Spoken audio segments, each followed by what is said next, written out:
Hi, I'm Dr. John Kenworthy. Welcome to this short tutorial on your brain on anxiety and stress. It is essential to know how our brain responds to the stimuli which trigger an anxiety response so that you are equipped to deal appropriately with anxiety. Let me highlight the key areas of your brain that are involved, and then I will explain what happens inside the brain. The thalamus is the central hub for sights and sounds. The thalamus breaks down incoming visual cues by size, shape, and colour, and auditory cues by volume and dissonance, and then signals the cortex.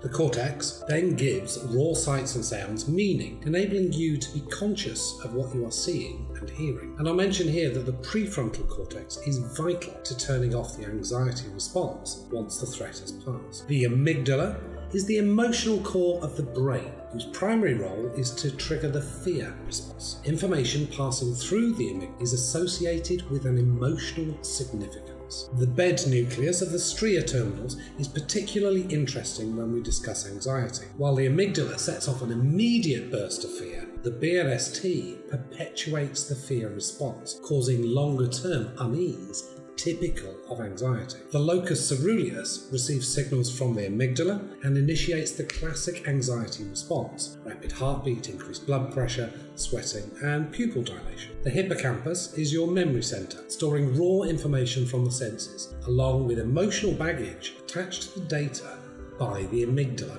Now we know these key parts. What happens when we are anxious, stressed, or fearful?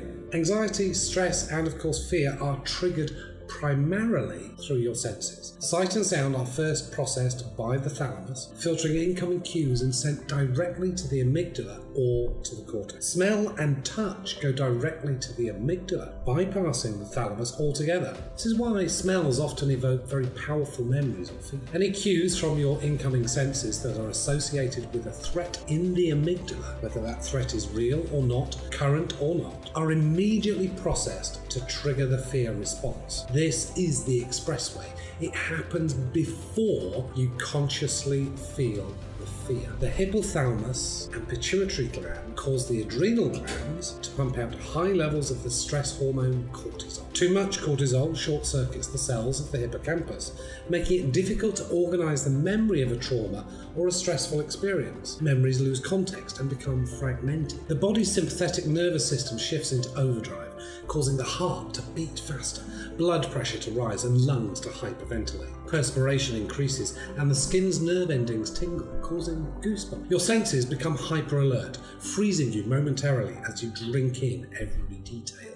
Adrenaline floods to the muscles, preparing you to fight or run away. The brain shifts focus from digestion to focus on the potential dangers, sometimes causing evacuation of the digestive tract through urination, defecation, or vomiting. Heck, if you're about to be eaten as someone else's dinner, why bother digesting your own? Only after the fear response has been activated does the conscious mind kick in. Some sensory information takes a more thoughtful route from the thalamus to the cortex. The cortex decides whether the sensory information warrants a fear response. If the fear is a genuine threat in space and time, the cortex signals the amygdala to continue being on alert. Fear is a good, useful response essential to survival. However, anxiety is a fear of something that cannot be located in space and time. Most often, it is that indefinable something triggered initially by something real that you sense, but that in itself is not threatening, but it is associated with a fearful memory.